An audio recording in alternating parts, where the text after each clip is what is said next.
नमस्कार, अस्सलाम वालेकुम, सत श्री अकाल, जय झूलेलाल। मैं हूं जी प्रेम मटलानी और आप देख रहे हैं हालात हाजरा का प्रोग्राम। हकीकत ये है, इब्तिदा में आपसे दरख्वास्त है चैनल ज़रूर सब्सक्राइब करें। दोस्तों, शायद आपको इल्म न हो, तकरीबन 18 महीने हो गए कतर की सरकार ने भारत के कुछ नेवी के बंदों को अपने यहाँ नौकरी दी थी। 8 बंदे थे, नेवी से रिटायर थे और अपने रिटायरमेंट के बाद उनको नौकरी मिली तो वो बेचारे चले गए वहाँ पर। और क्योंकि नेवी से ताल्लुक़ रखते थे तो वो शायद कुछ सबमरीन के काम में वहाँ पर लगे हुए थे। खुदा बेहतर जानता है क्या हुआ, अचानक से उनको गिरफ्तार कर दिया गया कतर में और फिर ये अनाउंस कर दिया गया कि उनको मौत की सज़ा सुना दी गई है। अब ये तो जैसे एक किस्म का पहाड़ टूट पड़ा उनके ऊपर, क्योंकि वहाँ की जो अदालतें हैं वो यहाँ की अदालतों जैसी नहीं है। एक तो वहाँ पर डिफेंस करने के लिए उन्हें कोई वकील नहीं दिया जाता और क्रॉस एग्जामिनेशन की फैसिलिटी नहीं है। सारी जो उनकी प्रोसीडिंग्स होती हैं वो इन कैमरा होती हैं, यानी बंद कमरे में होती है। तो ऐसे में पहले तो वो कुछ बता भी नहीं रहे थे कि आखिर है क्या, लेकिन बाद में ऐसा पता चला कि उनका इल्ज़ाम है कि ये जो बंदे हैं ये इसराइल के लिए जासूसी कर रहे थे। अब हमें ये समझ में नहीं आ रहा, कतर एक सबमरीन खरीदने जा रहा था और कहते हैं कि वो जो सबमरीन खरीदने जा रहा था उसके जो ब्लूप्रिंट्स हैं ना, उसकी तस्वीरें भारतीय लोगों ने इसराइल को दे दी है। अभी हम इसके ऊपर इसके मेरिट्स पे बात करना नहीं चाहते, हम सिर्फ इतना ही अर्ज करना चाहेंगे कि वहाँ का जो जुडिशल सिस्टम है ना वो ओपेक है, गैर शफाफ है। इसीलिए सब भारतीयों को दुख हो रहा था कि बिना दिफा का मौका दिए हुए भारतीयों को मौत की सज़ा सुना दी गई है। और उसके बाद वो जो पर्सनल हैं, खुद उनके जो ख़ानदान वाले हैं हिंदुस्तान में, सब लोगों ने भारत के वज़ीर आज़म जनाब मोदी से दरख्वास्त की कि वो अपना असर और रसूख इस्तेमाल करें और किसी तरह उनकी मौत की सज़ा कम से कम उनकी मौत की सज़ा को तो ख़त्म करवाएं। कुछ लोग तो यहाँ तक कह रहे थे कि कतर होता कौन है ऐसा करने वाला और हिंदुस्तान उसके साथ सख्ती से पेश आए, लेकिन मोदी ने कोई जवाब नहीं दिया।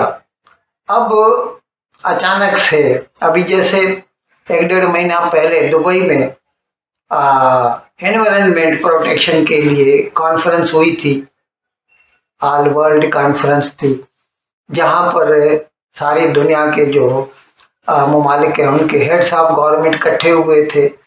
मोदी भी गया था, तो वहाँ पर कतर का अमीर भी था। तो उस वक्त कतर के अमीर के साथ मोदी की तस्वीर आई थी कि वो उनके साथ बात कर रहा है, घूम रहा है ऐसे, लेकिन सरकार की तरफ से कुछ नहीं बताया गया कि मोदी ने क्या किया या क्या नहीं किया।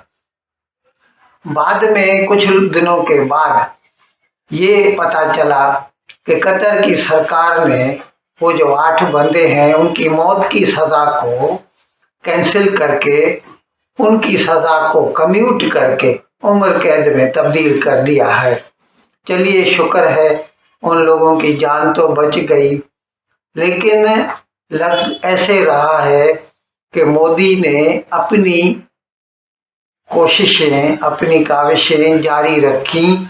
कतर के अमीर के साथ वो लगातार ताल्लुक़ में, राब्ते में रहा।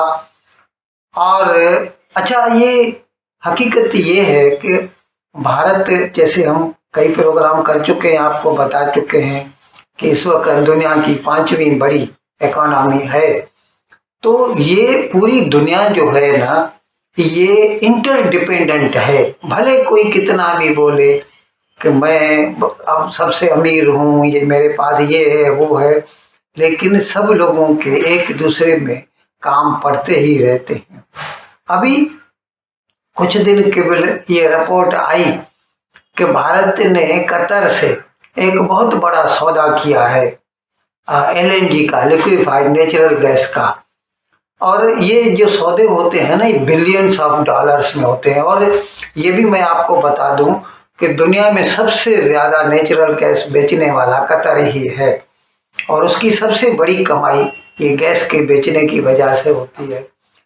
तो हो सकता है ये जो भारत का जो इकोनॉमी का जो स्टेटस है, उसने भी इसका अपना असर और रसूख दिखाया हो, क्योंकि कल अचानक से ये खबर आ गई कि कतर की सरकार ने उन सब 8 बंदे जो हैं नेवी के, जो रिटायर्ड बंदे थे और कतर में नौकरी कर रहे थे, उनकी सज़ा माफ़ कर दी है और उन्हें वापस हिंदुस्तान जाने की इजाज़त दे दी गई है।